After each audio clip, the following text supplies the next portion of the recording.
Y esto es parte de la vida. A veces vas a ganar, a veces vas a perder, a veces lo vas a hacer bien, a veces lo vas a hacer mal. Lo que no puedes hacer nunca es rendirte. Asume la responsabilidad de tu vida, asúmela como tuya, pon la responsabilidad en tus manos y entonces vas a ver algo extraordinario. Volteas a ver a todo el mundo y no hay nadie a quien echarle más la culpa, excepto a ti. A veces reconozco que me he equivocado siendo demasiado exigente o demasiado duro o demasiado fuerte. Lo que no, eso lo reconozco, pero lo que no me he equivocado es que esa dureza o esa exigencia siempre fue por buscar el bien del jugador, no el mío. Busquen asesoría de expertos financieros, como es el caso de Arturo Juárez. Hagamos lo que hagamos, a lo que nos dediquemos, hay que ponerle toda la pasión para que las cosas salgan bien.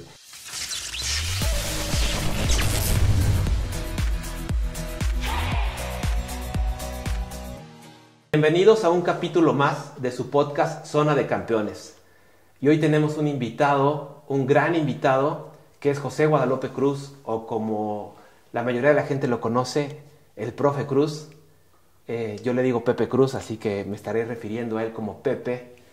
Tenemos muchos años de conocernos. Es una persona a la que, más allá de lo profesional, que ya platicaremos de esto, cómo ha sido campeón del fútbol mexicano, como jugador, como entrenador, pero más allá de eso es una gran persona, así lo considero.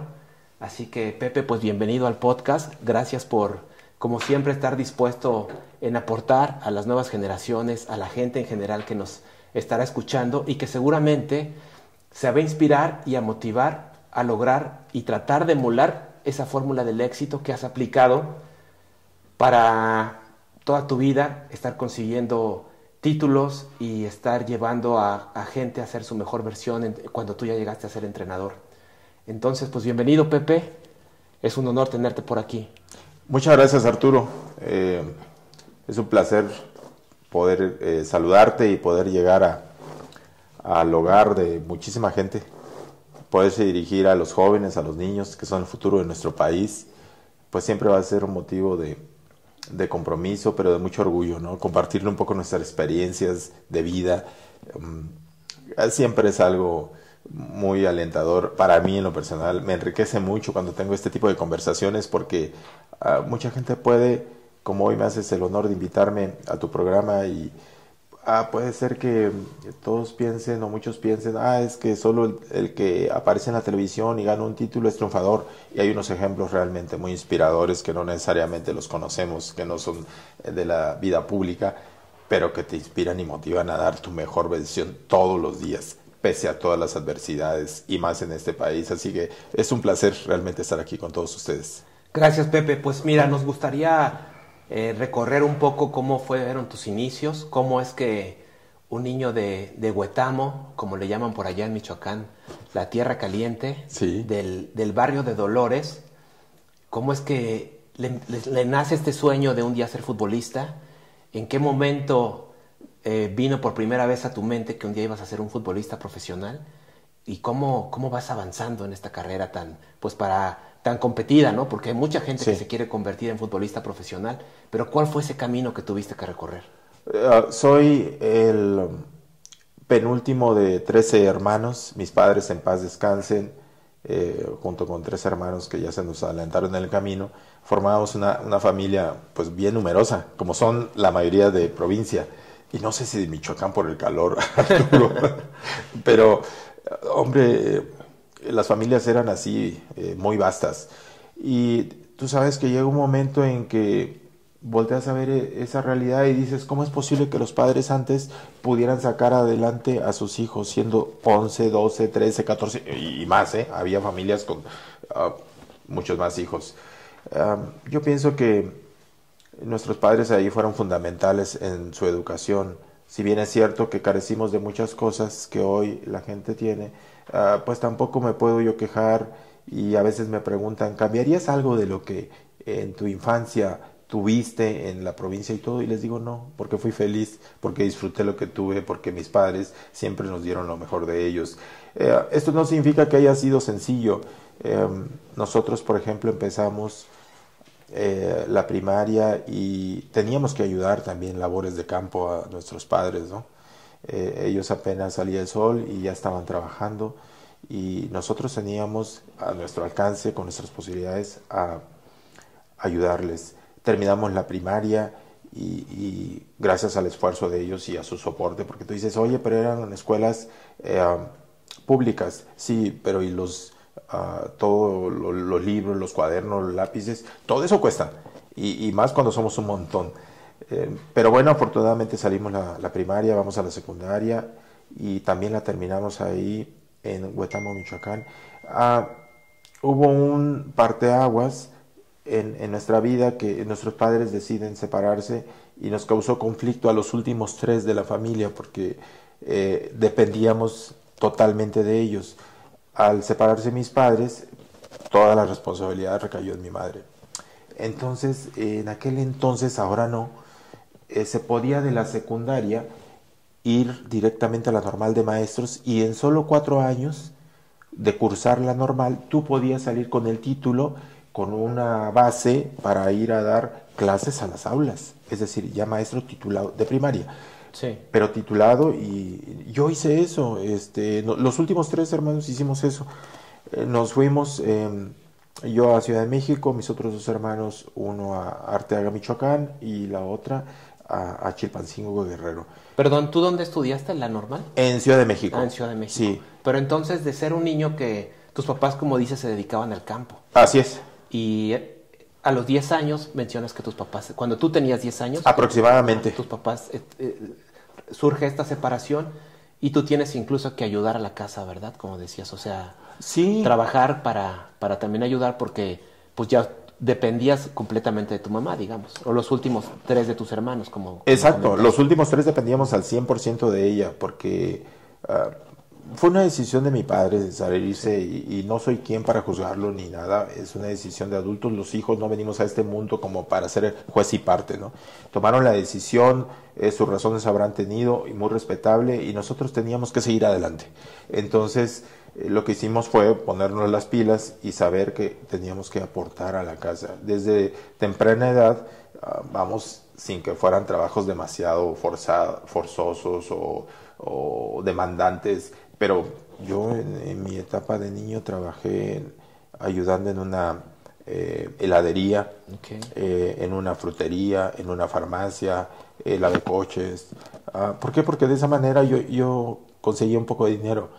Y lo primero que hacía con ese dinero no era ir a comprarme un helado, un pan, un dulce, era comprar lo que necesitábamos para comer en casa, ¿no? Y de esa manera, pues, aportar un poquitito a mi mamá. Fíjate que mi mamá, en paz descanse, mis padres, los 2, en paz descanse, siempre tuvieron en su casa algo que podíamos vender. Árboles frutales, se sembraba elote, se sembraba calabaza, sandía, melón, había naranjas, papayas, guayabas, mangos, limones, en fin, y había flores. Y entonces mi madre hacía ramos de flores y salíamos nosotros a venderlos. Cuando era fruta, la fruta; cuando era el Día de Muertos, por ejemplo, ella sembraba cempasúchil, terciopelo, y nosotros los íbamos a vender. Cuando se trataba de otra época del año, pues había rosales, jazmines, nardos. O sea, realmente fue complicado, pero imposible no, porque gracias a nuestros padres nos legaron buenos valores y principios y nos hicieron gente de bien, de trabajo. Cuando yo llego al DF, pues llegas, en la primaria jugábamos al fútbol y en la secundaria pues lo mismo, con los amigos. Recuerdo que cuando hicimos un equipo en la secundaria, no hombre, nos daban unas goleadas de 15 para arriba. Y entonces, pero nos gustaba y nos divertíamos, obvio nos enojábamos por las golizas. Llego al DF y pues sigo jugando con los amigos de la escuela, con los amigos del barrio, los fines de semana, sábados y domingos. Jamás pensé en ir al DF para ser futbolista profesional. No fue uno de mis objetivos en la vida. Así que cuando yo estoy estudiando la normal, se me presenta la oportunidad de ir a entrenar, pero no porque yo lo hubiera buscado. Resulta que un amigo llega de Michoacán y ese pelado sí que parecía luchador, okay, grandote, fuerte, Y la verdad, yo dije, este canijo sí está para hacer... Lo veía más pinta de luchador que de futbolista, pero dice que el Atlante, justo que vemos aquí atrás, la playera del Atlante, alguien lo visorea en Playa Azul, Michoacán, y le dice, oye, te invitamos para que hagas unas pruebas, pensamos que tienes capacidad y calidad. Pero resulta que cuando llega al DF, pues él no sabía ni moverse y nunca le contestaron. Siempre llamó y nunca. Unos amigos con los que yo jugaba el sábado trabajaban en el estadio Nesa 86 y ahí estaban los Coyotes Nesa. Y entonces son los que le dicen a este muchacho, oye, pues ve con Coyotes Nesa. Y como él no sabía moverse y yo tenía espacio por la mañana, pues yo lo llevaba. Estando ahí, el profe que hacía las pruebas, en donde lleva un montón de muchachos con aspiraciones de ser futbolistas, me ve al tercer día y dice, oye, ¿qué edad tienes tú? No, pues tal edad. Oye, pues estás bien joven. ¿Y qué no te gusta el fútbol? Porque te veo aquí ayer, antier, sentado, y ¿por qué no te traes tus zapatos? Y le dije, ¿me dejaría? Dice, sí, por supuesto, vente, pues traes a tu amigo, que no sé qué. Bueno, total que el muchacho a los 3 meses regresa a Michoacán porque pues no tuvo la oportunidad o la fortuna de quedarse ahí, y a mí a los 3 meses me están pidiendo mis papeles para registrarme. Y ahí empieza un poquito esa aventura, sin que yo la considerara realmente tan en serio, porque me gustaba el fútbol y si me invitaban, me daban uniformes. Recuerdo que estábamos jugando el torneo de barrios y nos dieron unos uniformes Adidas y wow, yo estaba súper feliz porque nunca había tenido un uniforme Adidas y se veía súper bonito, y entonces ya me sentía importante porque éramos parte de un equipo profesional, así fuéramos la reserva central o una de las categorías menores, ¿no? Oye, Pepe, pero pues un poco contradictorio que ya, o sea, que ya en esta edad tú ya estabas pensando más en un tema profesional, en este caso en la docencia, ¿no? Tú estabas buscando tal vez ya un modo de vida por medio de la docencia.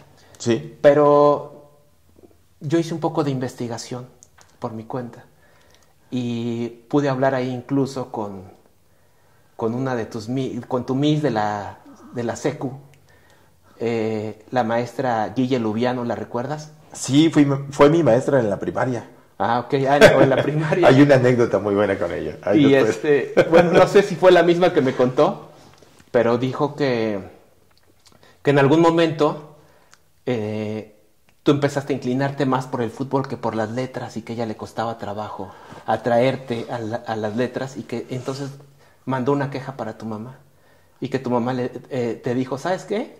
Hasta que no te apliques en la escuela, no va a haber pelota. Es más, tienes que ser el mejor de la escuela para darte la pelota.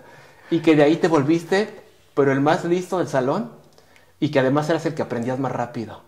Entonces me parece que ahí la pelota tuvo buena influencia y fue un gran motivador. Pero no sé si sea la anécdota. Yo me adelanté a contar lo que me dijo la maestra Guille. Yo pienso que siempre la pelota es buena influencia. El balón de fútbol americano, la bola de béisbol, el balón de fútbol, el de voleibol, en fin, el deporte que sea, es un espacio de recreación, pero a la vez de desinhibición, y que te va encauzando hacia alcanzar tus objetivos de buena forma. Te aleja de las drogas, del alcohol, de las malas amistades, de la vagancia, del ocio, en fin. Para mí siempre el deporte lo voy a recomendar porque me dedico a ello, pero porque yo lo viví en carne propia como muchísima gente. Tiene razón, ella fue mi maestra en la primaria, y debo decirles con absoluta franqueza que mis hermanos eran muy brillantes, todos, muy inteligentes. Inclusive 2 de mis hermanos mayores llegaron, ponle tú, como a tercer año, y de tercer año los ascendieron directo a sexto, porque tenían eran muy inteligentes y tenían muchos conocimientos. Y los demás estaban ahí también. El que andaba un poco con déficit de atención y aprendizaje era yo, de verdad, y lo reconozco. No sé si fue tal así la experiencia con la maestra, pero recuerdo que una ocasión llamó justo a mi madre, en paz descanse, la pasó al salón de clases, y delante de toda la clase, de todos mis compañeros, dijo que yo era muy burro, cosa que no, o sea, en aquel entonces ni lo tomé en cuenta, ¿no? Y además, como que eran otras metodologías, ¿no? De los maestros. Absolutamente, época, sí. Completamente diferentes. Si me hubiera sucedido hoy mismo, pues ya le estuviera metiendo una queja, cuando menos una demanda, ¿no? No, y sabes, mi mamá, extraordinaria mujer, que encauzó y sobre todo digirió muy bien esto, porque ella entendió que había diferencia en sus hijos y yo no tenía la capacidad ni intelectual, ni cognitiva, ni de aprendizaje como mis hermanos los mayores. Yo le echaba ganas, créeme que le echaba ganas, pero no me entraban las letras o algo pasó. Pero bueno, la pelota sí me llamaba mucho la atención y cada vez que teníamos oportunidad nos salíamos a jugar. A veces, Arturo, debo confesarlo, jugábamos descalzos porque no teníamos lo que hoy tenemos, tenis o zapatos de fútbol.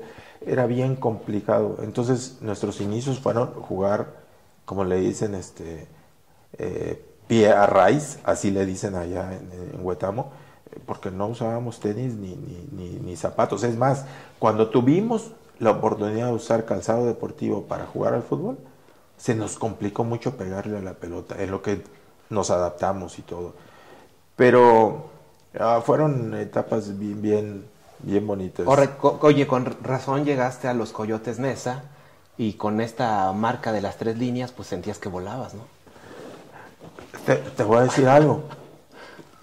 Nos dieron playera y short Adidas, pero mis tenis, yo recuerdo que no me alcanzaba más que para una marca, no de las conocidísimas. Más comerciales, digamos, ¿no? Sí, más populares, más accesibles, vamos a llamarle así. Entonces, de hecho, te comento, cuando yo debuto con Coyotes Neza, porque mi etapa ahí, y estoy por terminar la normal, y ya estoy en fuerzas básicas de Coyotes Neza, y voy a la par escalando, me recibo de maestro de educación primaria, pero yo ya estoy en la reserva, que era el preámbulo a la primera división, debuto en la primera división, y no tenía un par de zapatos propio, de calidad. Mi hermano recién había comprado unos Garcís, perdón si hay comerciales y todo, pero unos Garcís, con esos fue con los que debuté. Yo recuerdo que inclusive la primera ocasión que me invitaron a entrenar con primer equipo, era tanta mi emoción en la noche que no podía dormir.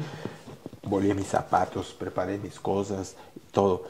Cuando llego al estadio, mis zapatos no estaban, los había dejado debajo de la cama y no me querían prestar los utileros, porque era antes así, los utileros solo atendían a primer equipo, a los chavos de reserva, no nos atendían, Y entonces siempre había los buenos compañeros ya de primer equipo que al ver una situación así, oye Arturo, pues te presto un par de zapatos y al final se los regresábamos. Buenas experiencias he vivido, muy buenas experiencias, me han dejado muchos aprendizajes y crecimiento. Qué bueno, Pepe, pues es bonito escuchar esto, que pues independientemente del lugar de donde nacimos, podemos a base del trabajo, de la constancia y de la disciplina, como tú lo has hecho, pues ir progresando, ¿no? Ir generando nuestro propio destino. Sí. Sí, yo creo que a base de cosas ordinarias, podríamos llamarle, pero siendo constantes y perseverantes, podemos lograr esos resultados extraordinarios como a los que tú has tenido acceso. Pero, ¿cómo es ese paso después? ¿En qué momento llegas al fútbol profesional? Sí, yo pensé que el paso definitivo para ser profesional era cuando estuviera en primera división. Resulta que nos avisan una semana previa al término de la temporada regular de Coyotes Neza que se iba a vender el equipo y que entonces iba a desaparecer. Okay. Y pues muchos conocemos el estadio Neza, es un estadio, en su momento fue un estadio muy hermoso. La cancha estaba preciosa, hermosísima para jugar ahí, una cancha muy pesada, muy complicada para los rivales. Y entonces la máxima aspiración de uno como deportista joven era aparecer en primera división. Su primer objetivo, meta, era eso. Total que nos avisan y nos choqueamos muchos porque dijimos, ¿y luego qué va a seguir? Total que ya en ese último partido tuvimos la fortuna y la oportunidad de ser debutados por los entrenadores en ese momento, Luis Manuel Torres Salinas, en paz descanse, y Moisés Figueroa. Los recuerdo perfecto porque eran mis entrenadores en la reserva. Y bueno, pues jugamos unos 20, 25 minutos, ganamos el partido, pero sabíamos que ahí se acababa esa historia de Coyotes Neza. Y se acabó. A la siguiente semana anuncian que se va a hacer una fusión, porque el dueño era el mismo, de Coyotes Neza con Atlante y con el equipo de segunda división que era Cuautla. Entonces había mucho talento joven con los de Cuautla. El Atlante tenía muchos de jerarquía ya experimentados y Coyotes en esa pues iba a elegir a seleccionar a los mejores. Y llegó una dupla de entrenadores, Rafa Puente y Ricardo Lavolpe, que dijeron vamos a hacer una semana de pruebas.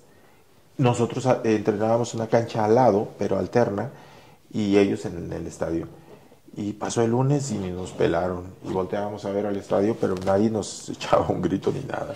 Martes igual, miércoles, jueves. El jueves para el viernes nos avisan, mañana se tienen que presentar en el estadio a las 10 de la mañana. Ah, perfecto, pues ahí estuvimos. Y éramos tantos, Arturo, que no veíamos el momento que nos fueran a llamar para que participáramos del interescuadras y de la prueba. Porque la prueba es eso, ¿no? Que empieces a jugar y que te vean. Nos dieron como 25 o 30 minutos, éramos los últimos, y ahí estaba yo en ese último grupo. Pero la ilusión éramos, yo creo que de los primeros, o sea, teníamos ganas, hambre, deseos de hacerlo bien. No tuve en ese momento ninguna señal de nervio o de miedo. Simple y sencillamente dije, me van a meter a jugar y cuando esto suceda haré lo que sé hacer y punto. Y como bien lo señalas tú, haciendo cosas ordinarias, vas poco a poco subiendo peldaños y después dices, ah caray, esto ya es más que ordinario, esto es extraordinario, y buscas entonces después la perfección o la excelencia y así vas creciendo. ¿Qué edad tenías ahí, Pepe? Ay, Arturo tenía 18 años, justo cumpliditos 18 años. ¿Y estabas haciendo la par todavía de la docencia o ya no? Estaba justo ahí con la docencia terminándola ya, okay. Porque yo a los 14 entré a la normal y pues a los 18 estaba para terminar, así que me tocó a la par.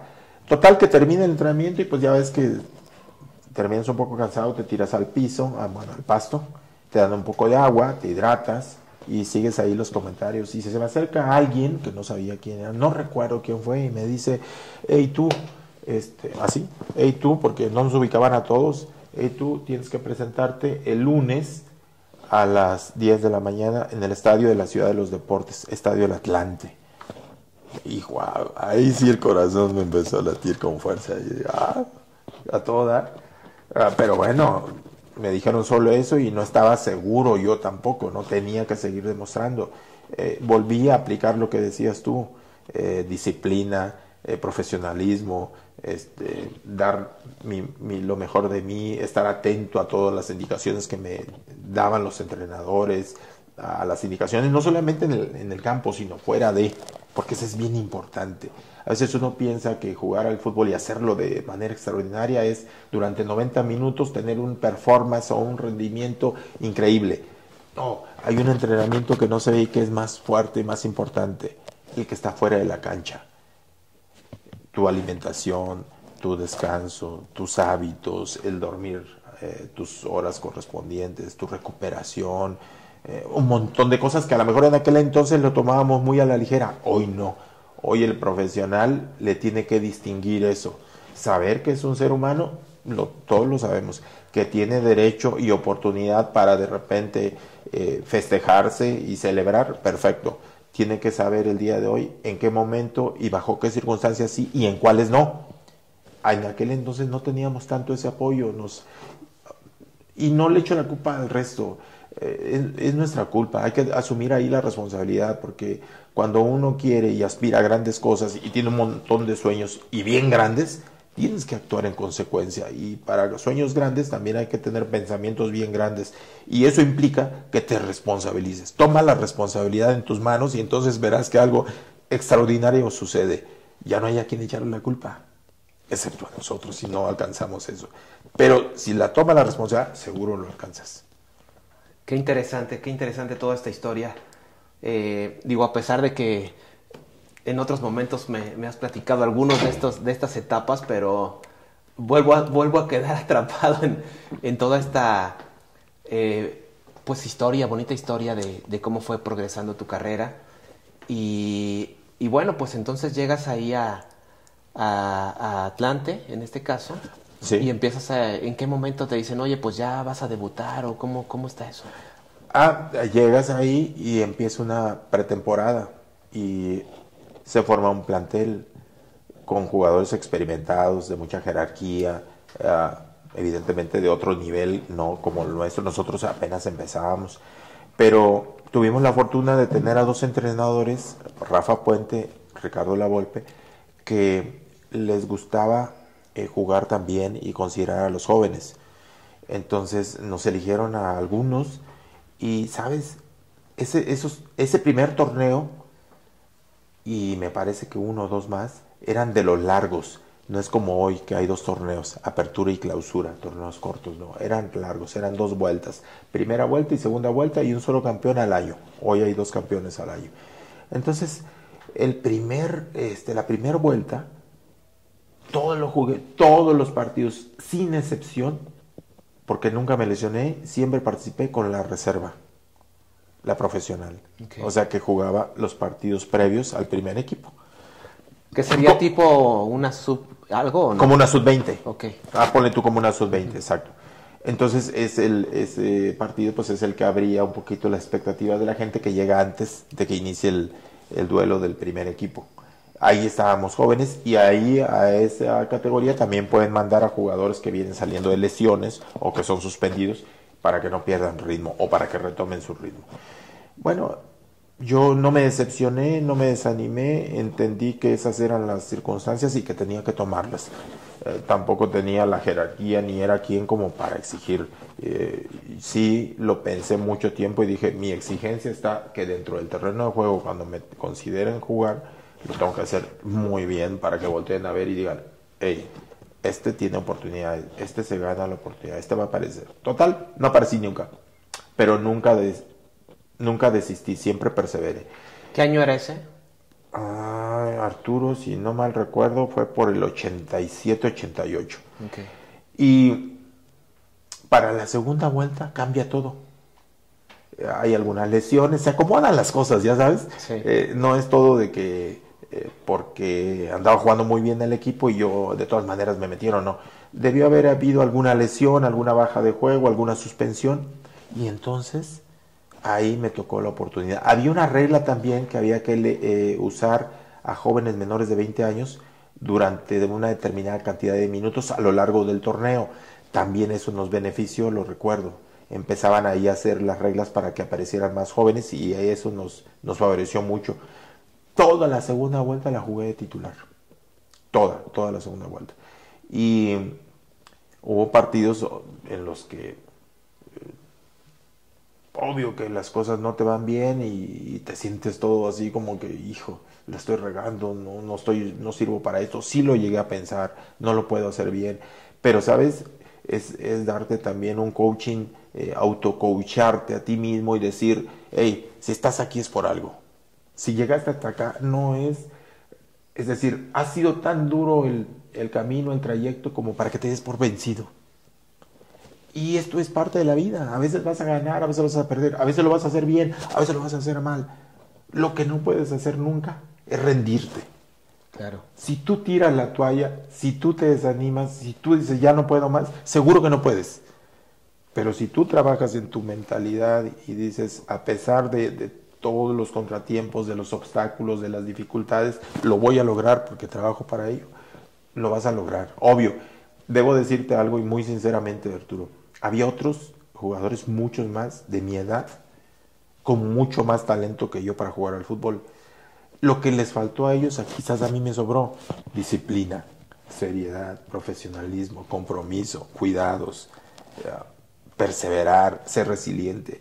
Yo creo que el talentoso se confía mucho de sus grandes aptitudes, que ya las trae innatas, nacen con ellas. Y los que no tenemos esas aptitudes, tenemos que machetear, trabajar, persistir, una y otra vez. He escuchado mucho ese comentario de muchos deportistas, no se diga incluso los mismos jugadores mexicanos que hoy están jugando en Europa, ¿sí? Y que me dicen, y me nombran, y me dicen, mira, fulano, mengano, eran unos cracks cuando estábamos en la juvenil, ¿no? En la sub-17, sub-15, sub-20.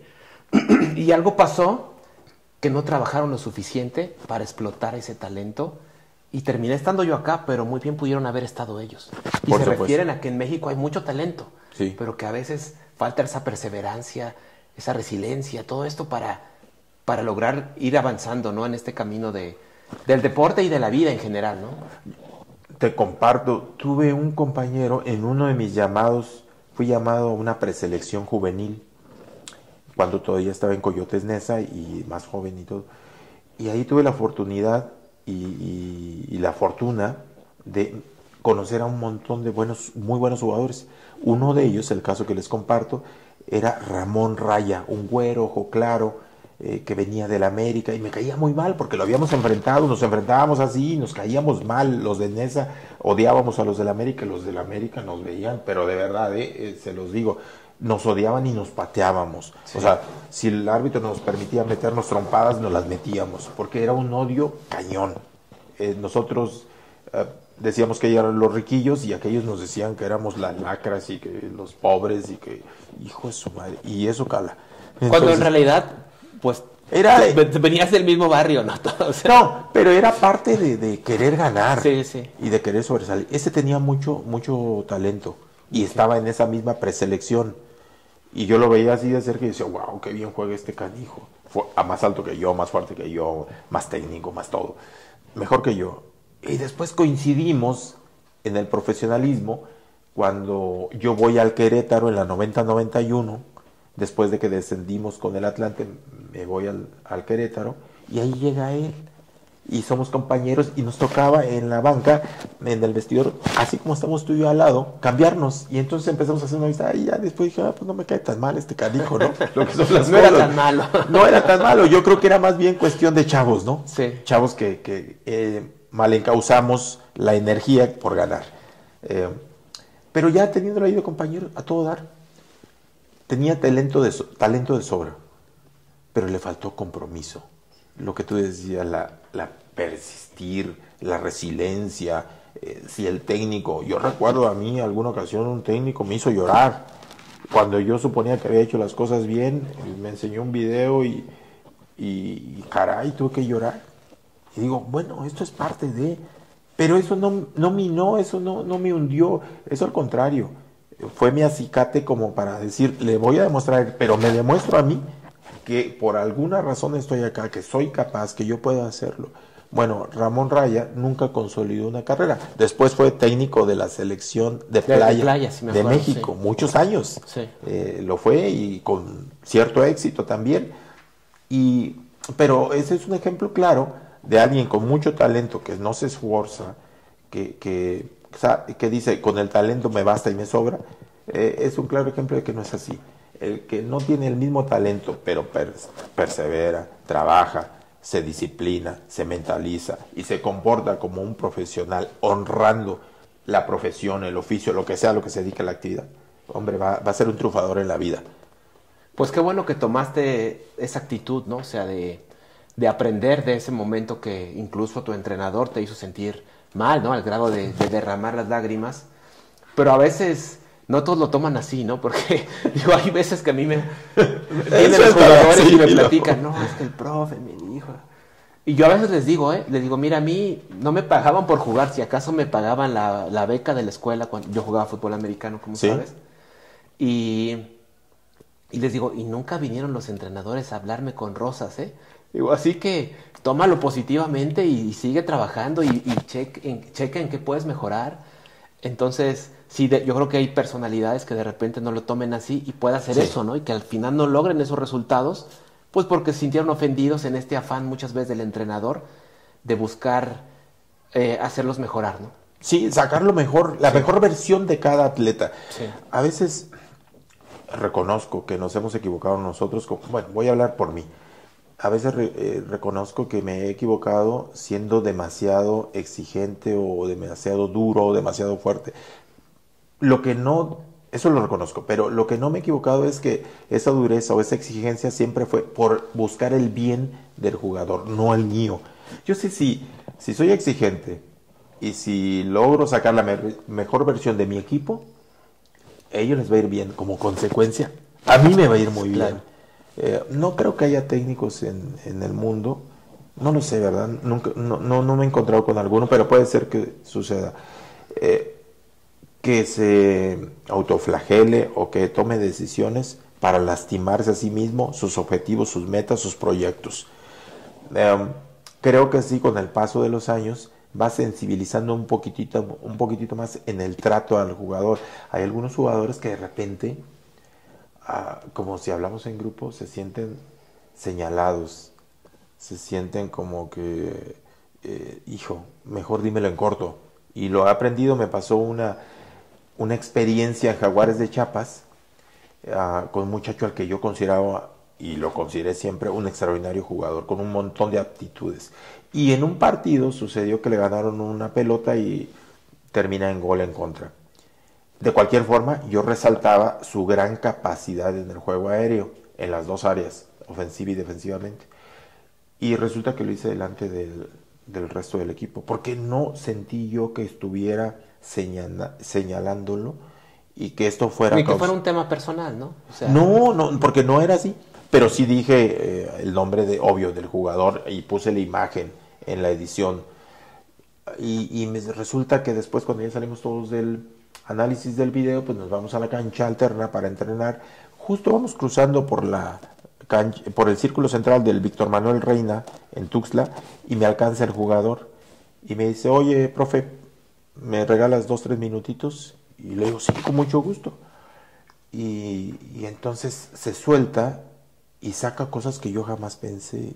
Y entre sus cosas que sacó me dijo: es que yo sentí que me exhibiste, me sentí señalado. Pero dije: ¿en qué momento dije que por ti perdimos? En ningún momento, dice, pero creo que eso me lo debiste haber dicho en persona. Perfecto. Tomé nota de eso, me sacudió, Sí. Me sacudió porque no lo esperaba, porque aparte teníamos súper buena relación con ese muchacho, siempre positivo, siempre alegre, y me causó conflicto porque no me gustó verle la cara de sufrimiento, de tristeza, hasta de enojo. Y le dije: oye, pues qué bueno que te acercaste a decirme eso. En lo sucesivo tendré cuidado contigo, pero con todo el grupo de estos casos, tratarlos bien en personal o en particular, para que no sientan que hay una exhibición. Pero sí te voy a decir y te voy a aclarar: jamás fue mi intención con la edición señalarte y decir el responsable es él, porque acá perdimos todos, como cuando acá en el equipo ganamos por todos. Y ahora que se perdió, no perdimos por ti. Nunca dije eso, nunca fue mi intención. Te ofrezco una disculpa y te agradezco la lección. En ese sentido, más o menos, terminó la conversación, y nos fuimos a entrenar. En lo sucesivo tomé nota de eso. Pues al final yo creo que fue un aprendizaje para ti. Yo creo que todos nunca dejamos de aprender, ¿no? Sin duda. Tuvimos por aquí de invitado a Luis Reyes, el Hueso, como el famoso dicen. Hueso.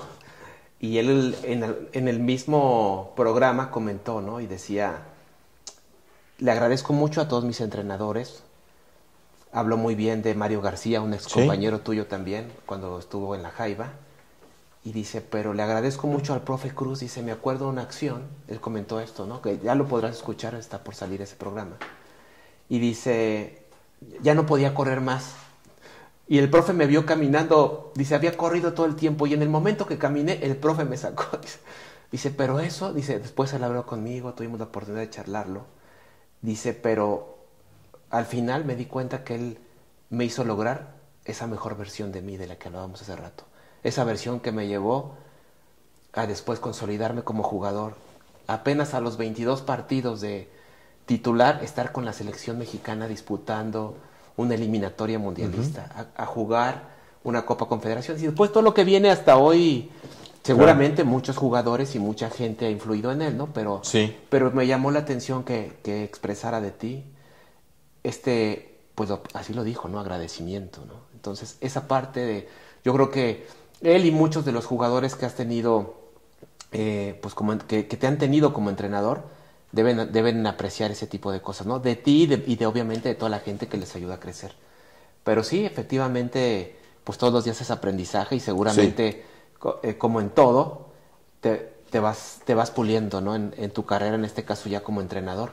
Pero llega aquel campeonato, y yo estuve ahí, me acuerdo, en ese campeonato del 92-93, donde juegan contra Monterrey y eres campeón del fútbol mexicano con el Atlante. ¿Qué sentimiento viene a ti cuando recuerdas esos momentos? Supongo que son etapas que nunca se olvidan. Digo, si yo fui de una liga colegial campeón y no se me olvida, ¿no? Cuando soy campeón de la UNEFA, imagínate ser campeón, pues, de la Liga Mexicana de Fútbol. Sí, son momentos únicos, imborrables. Yo creo que en ese momento, y aún con el paso de los años, me falta el adjetivo calificativo exacto para describir lo que pasa por tu cabeza, por todo tu ser. Son tantas las emociones, es una liberación de tanto estrés, de tanta presión. Es cuando dices, valió la pena todo el esfuerzo, esto era lo que perseguía, esto era lo que deseaba, por esto trabajé, por esto pues sacrifiqué varias cosas, porque hay que sacrificar a veces algunas cosas. Mucha gente quiere en la vida triunfar y no hace más que abrir los brazos y esperar que las oportunidades le caigan del cielo. Y a mí me enseñaron mis padres que del cielo te cae solo la lluvia. Entonces tienes que poner manos a la obra, tienes que trabajar. Yo en ese entonces fui muy regular, sin ser el más destacado de ese Atlante campeón. Fui muy regular y gracias a mi consistencia, a mi regularidad, a mi disciplina, a tratar de llevar a cabo todo lo que me dijeran mis entrenadores, fue que tuvimos ese premio. Ese campeonato vino a demostrar que cuando se trabaja en equipo, Arturo, es posible alcanzar los objetivos, es más fácil alcanzarlos. Les voy a compartir, habíamos un montón de jóvenes ahí que no teníamos ni nombre, ni fama, ni fortuna, y deseábamos un campeonato, una fama, una fortuna, y una cosa te va llevando a la otra. Así que tuvimos una empatía y una sinergia. El vestuario era sumamente fuerte, sólido. Curiosamente, no fue la mejor versión del Atlante campeón en el 92-93, la mejor fue la anterior, en el 91-92, que el equipo siempre fue líder general, jugaba espectacular. Bueno, fuimos campeones, fuimos irregulares en el torneo regular, pero en la liguilla fuimos una tremenda máquina que arrolló a todo mundo. La liguilla fue espectacular, es así. El torneo regular no. Quedaron, creo que en el lugar 8º o algo así, ¿no?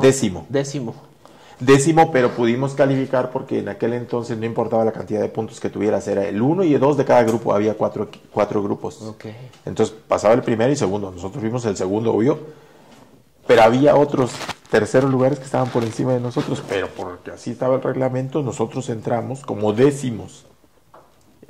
Hoy no hubiera sido posible, pero bueno, en aquel entonces el reglamento estaba así y era para todos, así que fue muy justo nuestro avance a la liguilla porque logramos ese segundo lugar que nos costó un montón de trabajo, pero lo que fue la liguilla, el equipo fue así, te insisto, arrollamos en los cuartos de final, en la semifinal y en la final lo arrollamos también a Monterrey. Recuerdo que ese primer partido en el Azteca, seguramente estuviste ahí presente, como a los pocos minutos, no recuerdo si habíamos llegado a los 10 minutos, expulsan a Félix Fernández y nos quedamos 10 contra 11. Y el Monterrey, que traía un muy buen plantel, como casi siempre lo ha sido. Bueno, no solamente logramos defendernos muy bien, sino logramos el 1-0, la sacar victoria. Ventaja, sí. Ahí se hizo...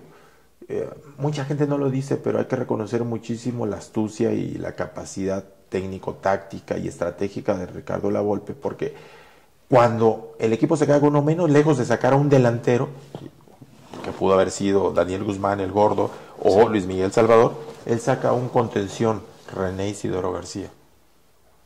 Y entonces el equipo no pierde presencia ni hombres al frente.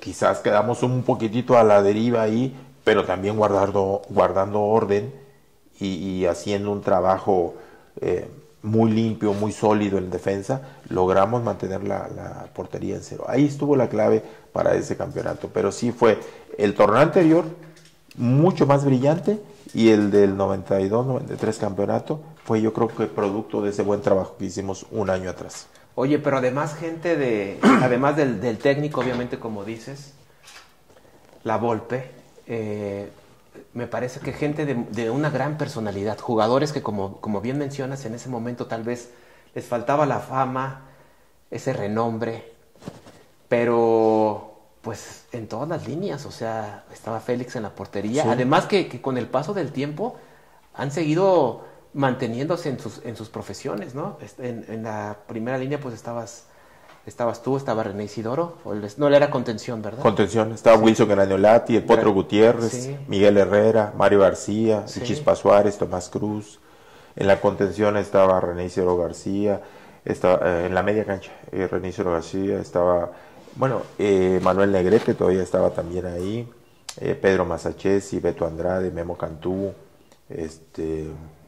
y adelante estaba Luis Miguel Salvador, Daniel Guzmán.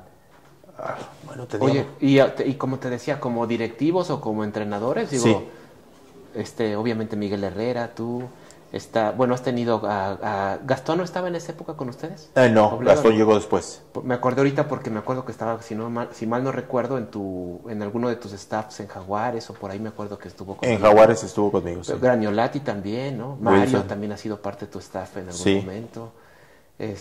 Bueno, Luis Miguel de directivo, ¿no? Que ha estado también. Luis Miguel y Memo. Y Memo Cantú, que también sí lo puedo tratar en los equipos y cuando estuvo en la selección incluso. Félix Fernández. En los medios, ¿no? En los medios. El suplente de Félix Fernández fue Alan Cruz, que es entrenador de porteros del Mazatlán. O sea, prácticamente todos estamos metidos en el medio futbolístico. Sí, la verdad es que, como te digo, todos con mucha personalidad. Con Alan también llevo muy buena relación y amistad. Entonces, todos, además me parece que hombres como de principios, de valores, para estar en el equipo, pues tienes obviamente que saber trabajar en equipo, gente que sabe trabajar en equipo. Fuimos una camada, yo pienso que exitosa en la cancha y fuera de la cancha. Sí. Fuimos y lo hemos conseguido gracias a eso que tú dices. Encontramos valores tácitos y se trataba de que tenías que trabajar de entrada. A nadie se le consentía en demasía o a nadie se le permitía que se tomara sus descansos, ni durante los entrenamientos, ni mucho menos en los partidos.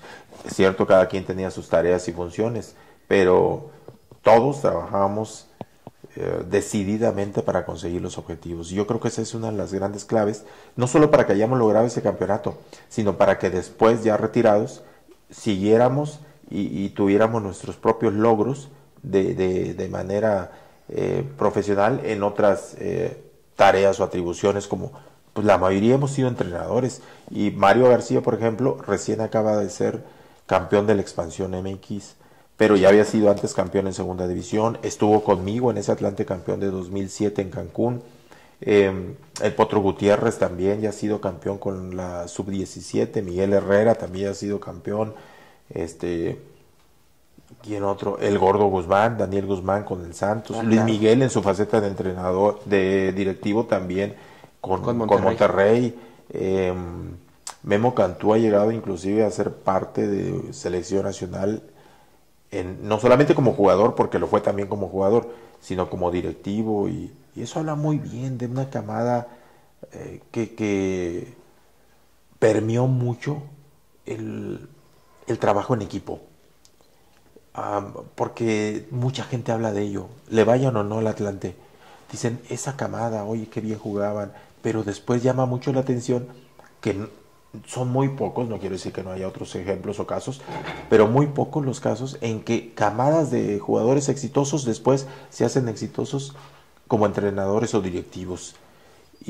Perdón, pero a mí me da la impresión que mucho tiene que ver también con su calidad como personas, con su ética, con su moral. Digo, a mí que tengo la fortuna de conocer a varios de ellos, o de ustedes, de ese grupo, me parece que también tiene que ver con eso. O sea, no solamente grandes deportistas, sino en general en su vida personal, que se saben guiar, o sea, gente que ha estudiado, o sea, con Memo las charlas que he tenido, o sea, aparte un gran pensador, gran empresario, o sea, gente muy, muy aplicada, ¿no? Sabes que yo pienso que también una parte muy importante de esto que hablas es que teníamos la capacidad de voltear a ver al compañero y de admirarlo. El ejemplo que acabas de decir es algo muy claro. Quien no conoce a Memo Cantú, se ha perdido de la gran oportunidad de conocer a un ser humano con unos valores de excepcionales. Me quito el sombrero, me pongo de pie, lo que sea, hago reverencias porque ese tipo tiene unas cosas que tú dices, wow, inspiran. Es un empresario exitoso, es una mente muy brillante y tiene una humildad y una sencillez, porque aparte tiene mucha lana, pero es tan sencillo, es tan humilde que el tipo no te marca ninguna diferencia. Y entonces cuando ves eso dices, wow, yo que soy un simple mortal, lo es él también, ¿verdad? Pero dices, yo no tengo ni cerca lo que tiene él. ¿Cómo puede ser que se comporte de esa manera? Bueno, pues eso inspira, eso lo volteas a ver y lo imitas. Solo si no quieres, solo si cierras los ojos, solo si estás en otro rollo, en otra sintonía, te va a pasar de noche. Pero ahí no nos pasaba eso. Nos admirábamos unos a otros, copiábamos unos a otros, pero mayormente los buenos ejemplos. Cuando había alguna situación mala, porque es evidente que no éramos perfectos, lo platicábamos entre todos nosotros y pues intentábamos solucionarlo, jamás dejar solo a nadie, porque al final si somos parte de un equipo es como una hermandad, como una familia. Y pienso que ahí todos hicimos tan buena sinergia, tan buena química, que al final los resultados hablan por sí mismos, no mis palabras, sino tú volteas a ver los hechos y dices, bueno, pero ¿y qué hicieron después? Ya no digo nada, ahí están los resultados, ahí están los logros. Así es, Pepe, se nota, ¿no? De ese gran grupo y lo que ha logrado. Pero bueno, pues logras el campeonato como jugador, después viene una etapa de retiro y te vuelves entrenador. ¿Cómo decides ser entrenador?